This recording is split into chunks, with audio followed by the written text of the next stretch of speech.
வணக்கம். ஆகாஷ்வாணி புதுச்சேரி செய்தி சுருக்கம் வாசிப்பவர் சத்குணா. காசிக்கும் தமிழ்நாட்டிற்கும் இடையிலான பிணைப்பு வெறும் வரலாற்று பிணைப்பு மட்டுமல்ல, ஆயிரக்கணக்கான ஆண்டுகளாக இந்தியாவை ஒன்றிணைத்துள்ள ஓர் ஆழமான நாகரீக மற்றும் ஆன்மீக தொடர்ச்சி என்று குடியரசு துணைத் தலைவர் திரு சி.பி. ராதாகிருஷ்ணன் கூறியுள்ளார். ராமேஸ்வரத்தில் நேற்று நடைபெற்ற 4வது காசி தமிழ் சங்கமம் நிறைவு விழா நிகழ்ச்சியில் பேசிய அவர், ஒருங்கிணைந்த இந்தியா என்ற மகாகவி பாரதியாரின் கனவை இந்நிகழ்ச்சி பிரதிபலிப்பதாகவும் அவர் தெரிவித்தார்.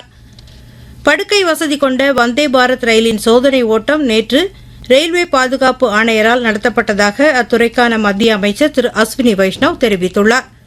கோட்டா நாக்டா பிரிவில் இந்த சோதனை ஓட்டம் நடத்தப்பட்டதாகவும் அப்போது இந்த ரயில் மணிக்கு 180 கிலோமீட்டர் வேகத்தில் இயக்கப்பட்டதாகவும் அவர் கூறினார்.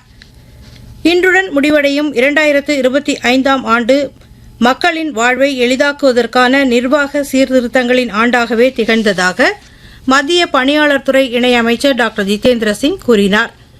நேற்று புதுடில்லியில் ஆண்டு இறுதி செய்தியாளர் கூட்டம் ஒன்றில் உரையாற்றிய அவர், மக்களின் வாழ்வை எளிதாக்கும் பணியில் ஈடுபடுவோர் இப்பணிகளை எளிதாக உணர்வதையும் அரசு உறுதிப்படுத்தியிருப்பதாக தெரிவித்தார். நாளை நடைபெறவுள்ள புத்தாண்டு தின கொண்டாட்டங்களை முன்னிட்டு புதுச்சேரி அரசின் சுற்றுலாத்துறை சார்பில் கடற்கரை சாலையில் 2 இடங்களில் இசை நிகழ்ச்சிகள் நடத்தப்பட உள்ளதாக அறிவிக்கப்பட்டுள்ளது. மேலும் ட்ரோன் ஷோ, லேசர் ஷோ மற்றும் வாகன வேடிக்கைகளுக்கும் ஏற்பாடுகள் செய்யப்பட்டுள்ளன. 10 இடங்களில் சிறப்பு வாகன நிறுத்தும் இடங்களுக்கு ஏற்பாடு செய்யப்பட்டுள்ளதாகவும் தெரிவிக்கப்பட்டுள்ளது. சுமூகமான புத்தாண்டு கொண்டாட்டத்தை உறுதி செய்யும் வகையில் காவல்துறை எல்லா வகையிலும் தயார் நிலையில் உள்ளதாகவும் அறிவித்துள்ளது.